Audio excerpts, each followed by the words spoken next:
Hi everyone, I hope you guys are doing well. Today we're going to be reading Chapter 9 of Harry Potter and the Sorcerer's Stone by J.K. Rowling. Chapter 9, The Midnight Duel. Harry had never believed that he would meet a boy he hated more than Dudley, but that was before he met Draco Malfoy.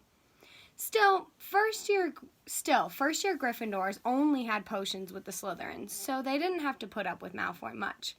Or at least they didn't until they spotted a notice pinned up in the Gryffindor common room that made them all groan. Flying lessons would be starting on Thursday, and Gryffindor and Slytherin would be learning together. "Typical," said Harry darkly.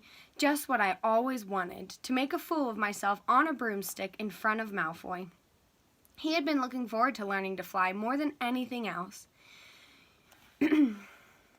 "You don't know that you'll make a fool of yourself," said Ron reasonably. "Anyway, I know Malfoy's always going on about how good he is at Quidditch. I bet that's all talk." Malfoy certainly did talk about flying a lot. He complained loudly about first years never getting on the house Quidditch teams and told long, boastful stories that always seemed to end with him narrowly escaping muggles in helicopters. He wasn't the only one, though. The way Seamus Finnegan told it, he'd spent most of his childhood zooming around the countryside on his broomstick. Even Ron would tell anyone who'd listen about the time he'd almost hit a hang glider on Charlie's old broom. Everyone from Wizarding families talked about Quidditch constantly. Ron had already had a big argument with Dean Thomas, who shared their dormitory, about soccer. Ron couldn't see what was exciting about a game with only one ball where no one was allowed to fly. Harry had caught Ron prodding Dean's poster of West Ham's soccer team, trying to make the players move. Neville had never been on a broomstick in his life because his grandmother had never let him near one. Privately, Harry felt she'd had good reason, because Neville managed to have an extraordinary number of accidents, even with both feet on the ground. Hermione Granger was almost as nervous about flying as Neville was. This was something you couldn't learn by heart out of a book, not that she hadn't tried. At breakfast on Thursday, she bored them all with stupid flying tips she'd gotten out of a library book called Quidditch Through the Ages. Neville was hanging on to her every word, desperate for anything that might help him hang on to his broomstick later. But everyone else was very pleased when Hermione's lecture was interrupted by the arrival of mail. Harry hadn't had a single letter since Hagrid's note, something that Malfoy had been quick to notice, of course. Malfoy's eagle owl was always bringing him packages of sweets from home, which he opened gloatingly at the Slytherin table. A barn owl brought Neville a small package from his grandma. He opened it excitedly and showed them a glass ball the size of a large marble, which seemed to be full of white smoke. "It's a remember ball," he explained. "Gran knows I forget things. This tells me if there's something you've forgotten to do. Look, hold it tight like this, and if it turns red—" Oh, his face fell, because the remember ball had suddenly glowed scarlet. "You've forgotten something." Neville was trying to remember what he'd forgotten when Draco Malfoy, who was passing the Gryffindor table, snatched the remember ball out of his hand. Harry and Ron jumped to their feet. They were half hoping for a reason to fight Malfoy, but Professor McGonagall, who could spot trouble quicker than any teacher in the school, was there in a flash. "What's going on?" "Malfoy's got my remember ball, Professor." Scowling, Malfoy quickly dropped the remember ball back on the table. "Just looking," he said, and he sloped away with Crabbe and Goyle behind him. At 3:30 that afternoon, Harry, Ron, and the other Gryffindors hurried down the front steps onto the grounds for their first flying lesson. It was a clear, breezy day, and the grass rippled under their feet as they marched down the sloping lawns towards a smooth, flat lawn on the opposite side of the grounds to the Forbidden Forest, whose trees were swaying darkly in the distance. The Slytherins were already there, and so were 20 broomsticks lying in neat lines on the ground. Harry had heard Fred and George Weasley complain about the school brooms, saying that some of them started to vibrate if you flew too high, or always flew slightly to the left. Their teacher, Madame Hooch, arrived. She was short, gray hair, and yellow eyes like a hawk. Well, what are you all waiting for? She barked. Everyone stand by a broomstick. Come on, hurry up. Harry glanced down at his broom. It was old, and some of the twigs stuck out at odd angles. Stick your right hand over the broom, called Madame Hooch at the front, and say, up.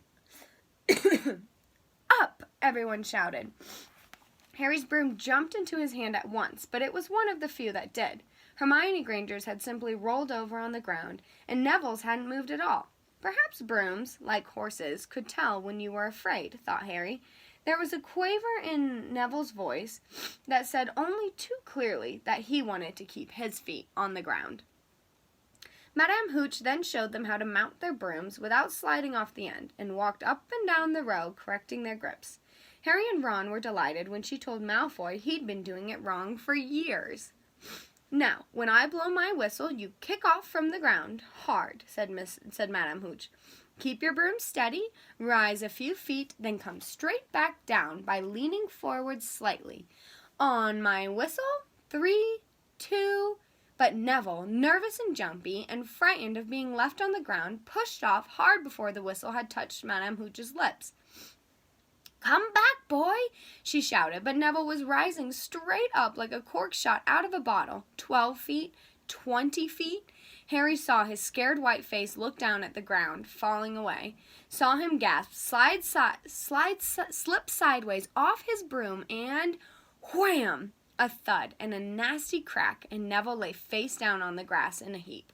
His broomstick was still rising higher and higher, and started to drift lazily towards the Forbidden Forest and out of sight. Madame Hooch was bending over Neville, her face as white as his. Broken wrist, Harry heard her murmur. Come on, boy. It's all right. Up you get. She turned to the rest of the class. None of you is to move while I take this boy to the hospital wing. You leave those brooms where they are, or you'll be out of Hogwarts before you can say Quidditch. Come on, dear. Neville, his face streaked, clutching his wrist, hobbled off with Madame Hooch, who had her arm around him.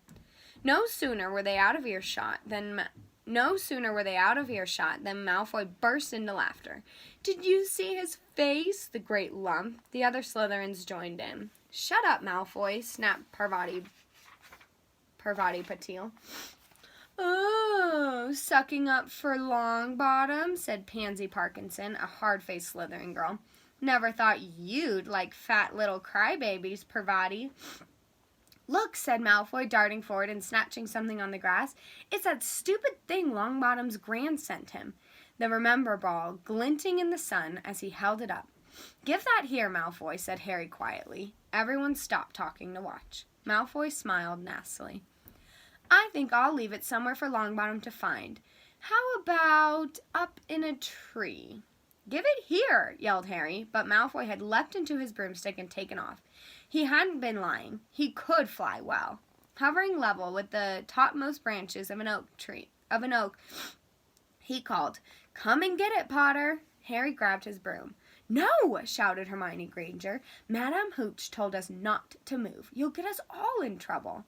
Harry ignored her. Blood was pounding in his ears. He mounted the broom and kicked hard against the ground, and up he soared.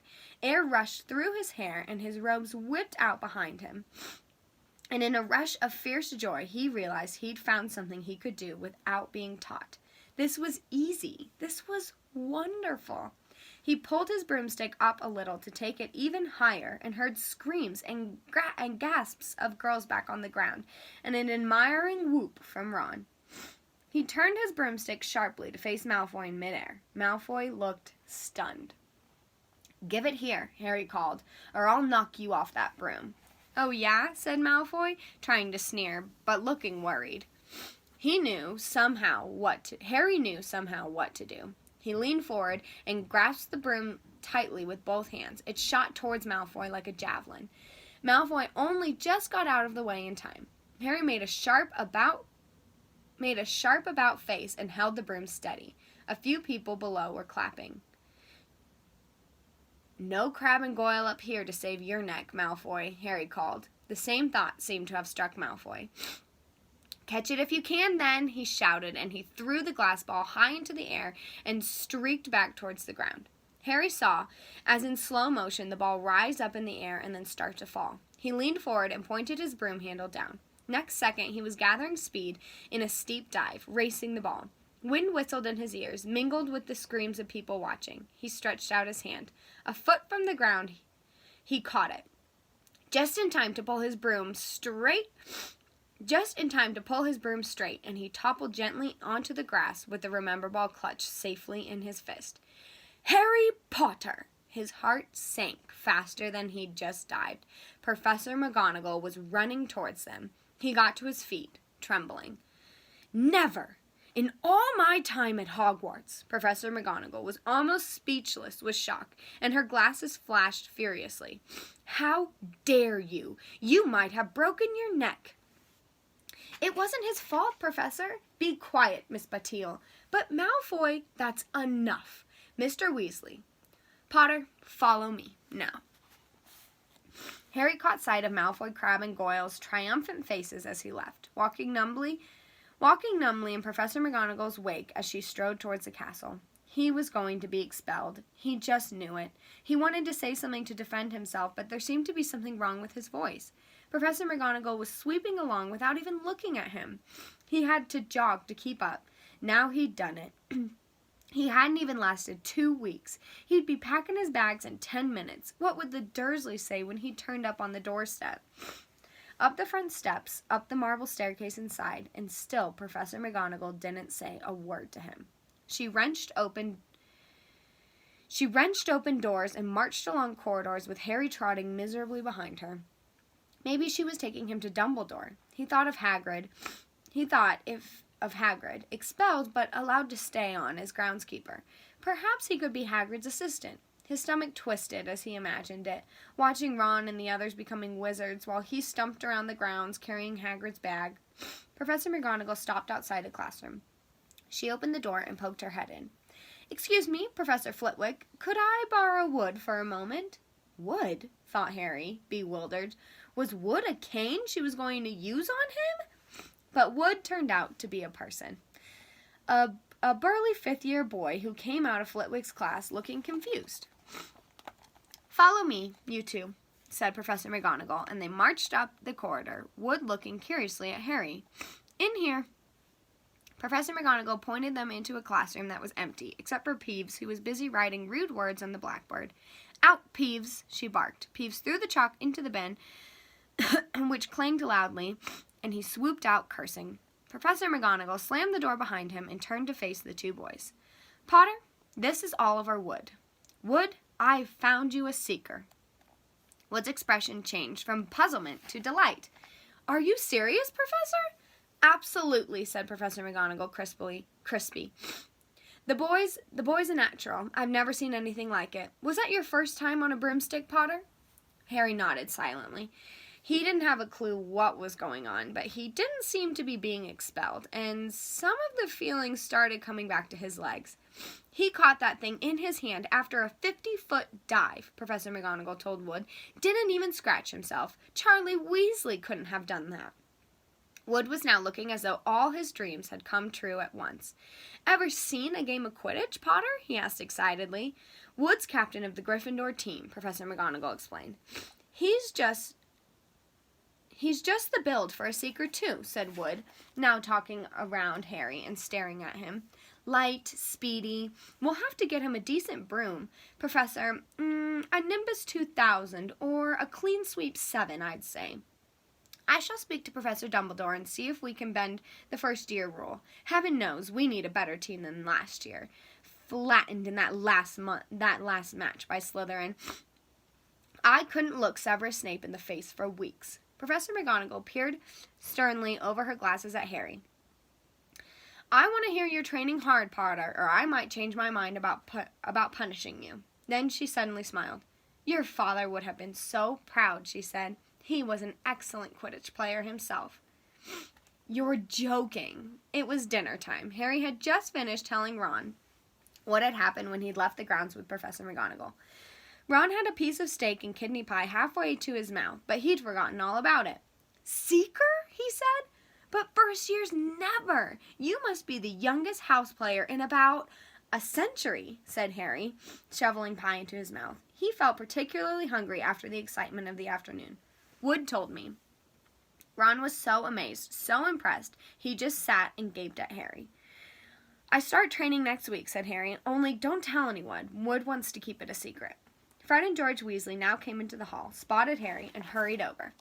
"Well done," said George in a low voice. "Wood told us. We're on the team too. Beaters." "I tell you, we're going to win that Quidditch Cup for sure this year," said Fred. "We haven't won since Charlie left, but this year's team is going to be brilliant. You must be good, Harry. Wood was almost skipping when he told us. Anyway, we've got to go. Lee Jordan's reckoned he'd found a new secret passageway out of the school. Bet it's that one behind the statue of Gregory and Schmarmy that we found in our first week. See you." Fred and George had hardly disappeared when someone far less welcome turned up. Malfoy, flanked by Crabbe and Goyle. "Having a last meal, Potter? When are you getting the train back to the Muggles?" "You're a lot braver now that you're back on the ground and you've got your little friends with you," said Harry coolly. There was of course nothing at all little about Crabbe and Goyle. But as the high table was full of teachers, neither of them could do more than crack their knuckles and scowl. "I'd take you on any time on my own," said Malfoy. "Tonight, if you want. Wizard's duel. Wands only, no contact." "What's the matter? Never heard of a wizard's duel before, I suppose?" "Of course he has," said Ron, wheeling around. "I'm his second. Who's yours?" Malfoy looked at Crabbe and Goyle, sizing them up. "Crabbe," he said, "midnight all right? We'll meet you in the trophy room. That's always unlocked." When Malfoy had gone, Ron and Harry looked at each other. "What is a wizard's duel?" said Harry. "And what do you mean you're my second?" Well, a second's there to take over if you die," said Ron casually, getting started at last on his cold pie. Catching the look in Harry's face, he added quickly, "But people don't die in proper duels, you know, with real wizards. The most you and Malfoy will be able to do is send some sparks at each other. Neither of you knows enough magic to do any real damage. I bet he expected you to refuse anyway." "And what if I wave my wand and nothing happens?" "Throw it away and punch him on the nose," Ron suggested. "Excuse me?" They both looked up. It was Hermione Granger. "Can't a person eat in peace in this place?" said Ron. Hermione ignored him and spoke to Harry. "I couldn't help overhearing what you and Malfoy were saying." "Bet you could," Ron muttered. "And you mustn't go wandering around the school at night. Think of the points you'll lose, Gryffindor, if you're caught. And you're bound to be. It really is very selfish of you." "And it really is none of your business," said Harry. "Goodbye," said Ron. All the same, it wasn't what you'd call the perfect end to the day, Harry thought, as he lay awake much later listening to Dean and Seamus falling asleep. Neville wasn't back from the hospital wing. Ron had spent all evening giving him advice such as, "If he tries to curse you, you better dodge it because I can't remember how to block them." There was a very good chance they were going to get caught by Filch or Mrs. Norris, and Harry felt he was pushing his luck, breaking another school rule today. On the other hand, Malfoy's sneering face kept looming up in the darkness. This was a big chance to beat Malfoy face to face. He couldn't miss it. 11:30, Ron muttered at last. "We'd better go." They pulled on their bathrobes, picked up their wands, and crept across the tower room, down the spiral staircase, and into the Gryffindor common room. A few embers were still glowing in the fireplace, turning all the armchairs into hunched black shadows. They had almost reached the portrait hall when a voice spoke from the chair nearest to them. "I can't believe you're going to do this, Harry." A lamp flickered on. It was Hermione Granger, wearing a pink bathrobe and a frown. "You," said Ron furiously, "go back to bed." "I almost told your brother," Hermione snapped. "Percy, he's a prefect. He'd put a stop to this." Harry couldn't believe anyone could be so interfering. "Come on," he said to Ron. He pushed open the portrait of the fat lady and climbed through the hole. Hermione wasn't going to give up that easily. She followed Ron through the portrait hole, hissing at them like an angry goose. "Don't you care about Gryffindor? Do you only care about yourselves? I don't want Slytherin to win the House Cup, and you'll lose all the points I got from Professor McGonagall for knowing about switching spells." "Go away." "All right, but I warned you. You just remember what I said when you're on the train home tomorrow. You're so..." But they were. They didn't find out. But what they were, they didn't find out. Hermione had turned to the portrait of the fat lady to get back inside and found herself facing an empty painting. The fat lady had gone on a nighttime visit, and Hermione was locked out of Gryffindor Tower. "Now what am I going to do?" she asked shrilly. "That's your problem," said Ron. "We've got to go. We're going to be late." They hadn't even reached the end of the corridor when Hermione caught up with them. "I'm coming with you," she said. "You are not." "Do you think I'm going to stand out here and wait for Filch to catch me? If he finds all three of us, I'll tell him the truth, that I was trying to stop you, and you can back me up." "You've got some nerve," said Ron loudly. "Shut up, both of you," said Harry sharply. "I heard something." It was a sort of snuffling. "Mrs. Norris?" breathed Ron, squinting through the dark. It wasn't Mrs. Norris. It was Neville. He was curled up on the floor, fast asleep, but jerked suddenly awake as they crept nearer. "Thank goodness you found me. I've been out here for hours. I couldn't remember the new password to get into bed." "Keep your voice down, Neville. The password's pig snout, but it won't help you now. The fat lady's gone off somewhere." "How's your arm?" said Harry. "Fine," said Neville, showing them. Madame Pomfrey mended it in about a minute. "Good. Well, look, Neville, we've got to be somewhere. We'll see you later." "Don't leave me," said Neville, scrambling to his feet. "I don't want to stay here alone. The Bloody Baron's been passed twice already." Ron looked at his watch and then glanced furiously at Hermione and Neville. "If either of you get us caught, I'll never rest until I've learned that curse of the bogies quarrel.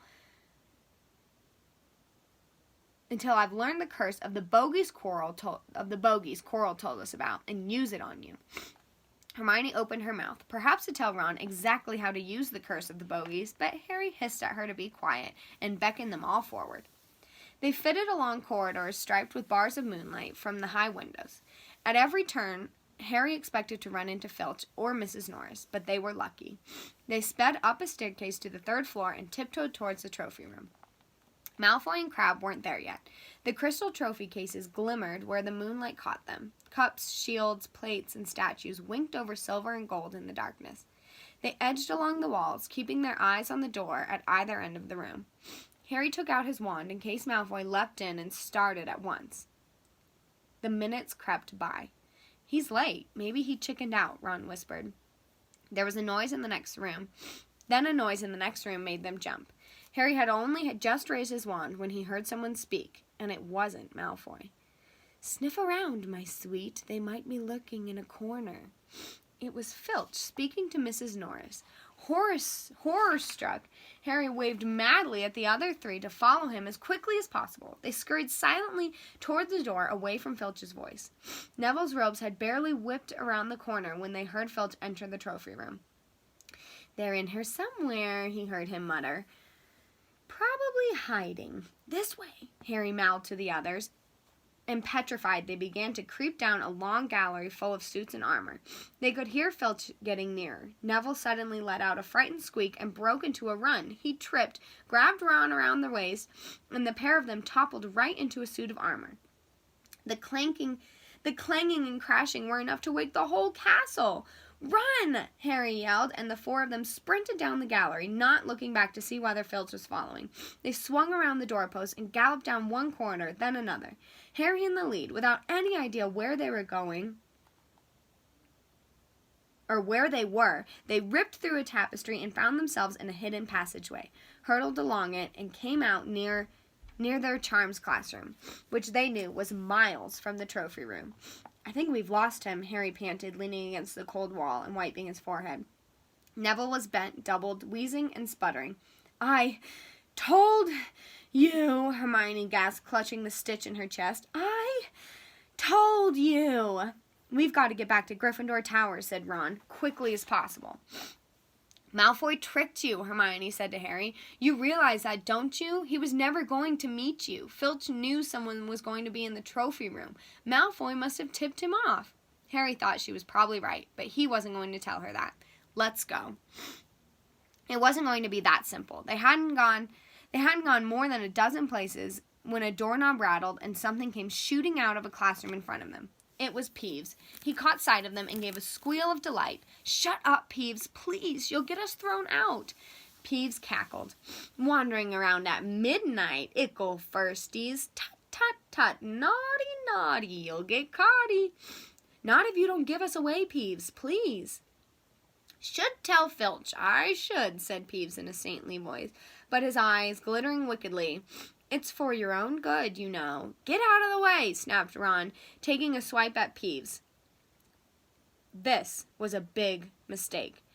Students out of bed, Peeves bellowed. Students out of bed, down the Charms corridor. Ducking under Peeves, they ran for their lives, right to the end of the corridor where they slammed into a door. It was locked. This is it, Ron moaned, as they pushed helplessly on the door. We're done for. This is the end. They could hear footsteps. Filch was running as fast as he could towards Peeves' shouts. Oh, move over, Hermione snarled. She grabbed Harry's wand, tapped the lock, and whispered, Alohomora. The lock clicked and the door swung open. They piled through it, shut it quickly, and pressed their ears against it, listening. Which way did they go? Which way did they go, Peeves? Filch was saying. Quick, tell me. Say please. Don't mess with me, Peeves. Now, where did they go? Shan't say nothing if you don't say please, said Peeves in his annoying sing-song voice. All right, please. Nothing. Ha ha. I told you I wouldn't say nothing if you didn't say please. Ha ha ha ha ha. And they heard the sound of Peeves whooshing away and Filch cursing in rage. He thinks this door's locked, Harry whispered. I think we'll be okay. Get off, Neville. For Neville had been tugging on the sleeves of Harry's bathrobe for the last minute. What? Harry turned around and saw quite clearly what. For a moment, he was sure he'd walk into a nightmare. This was too much, on top of everything that had happened so far. They weren't in a room, as he had supposed. They were in a corridor, the forbidden corridor on the 3rd floor, and now they knew why it was forbidden. They were looking straight into the eyes of a monstrous dog, a dog that filled the whole space between ceiling and floor. It had 3 heads, 3 pairs of rolling mad eyes, 3 noses, twitching and quivering in their direction, 3 drooling mouths, saliva hanging in slippery ropes from yellowish fangs. It was standing quite still, all 6 eyes staring at them, and Harry knew that the only reason they weren't already dead was that their sudden appearance had it taken by surprise. But it was quickly getting over that. There was no mistaking what those thunderous growls meant. Harry groped for the doorknob between Filch and Death. He'd take Filch. They fell backwards. Harry slammed the door shut, and they ran. They almost flew back down the corridor. Filch must have hurried up to look for them somewhere else, because they didn't see him anywhere. And they hardly cared. All they wanted to do was put as much space as possible between them and that monster. They didn't stop running until they reached the portrait of the fat lady on the 7th floor. Where on earth have you all been? She asked, looking at their bathrobes hanging off their shoulders and their flushed, sweaty faces. Never mind that. Pig snout, panted Harry, and the portrait swung forward. They scrambled into the common room and collapsed, trembling, into armchairs. It was a while before any of them said anything. Neville, indeed, looked as if he'd never speak again. What do they think they're doing? Keeping a thing like that locked up in a school, said Ron finally. If any dog needs exercise, that one does. Hermione had got both her breath and her bad temper back again. You don't use your eyes, any of you, do you? She snapped. Didn't you see what it was standing on? The floor, Harry suggested. I wasn't looking at its feet. I was too busy with its heads. No, not the floor. It was standing on a trap door. It's obviously guarding something. She stood up, glaring at them. I hope you're pleased with yourselves. We could have all been killed, or worse, expelled. Now, if you don't mind, I'm going to bed. Ron stared after her, his mouth open. No, we don't mind, he said. You'd think we dragged her along, wouldn't you? But Hermione had given Harry something else to think about as he climbed back into bed. The dog was guarding something. What had Hagrid said? Gringotts was the safest place in the world for something you wanted to hide, except perhaps Hogwarts. It looked as though Harry had found out where the grubby little package from Vault 713 was. Ooh! Alright, you guys, that's the end of Chapter 9.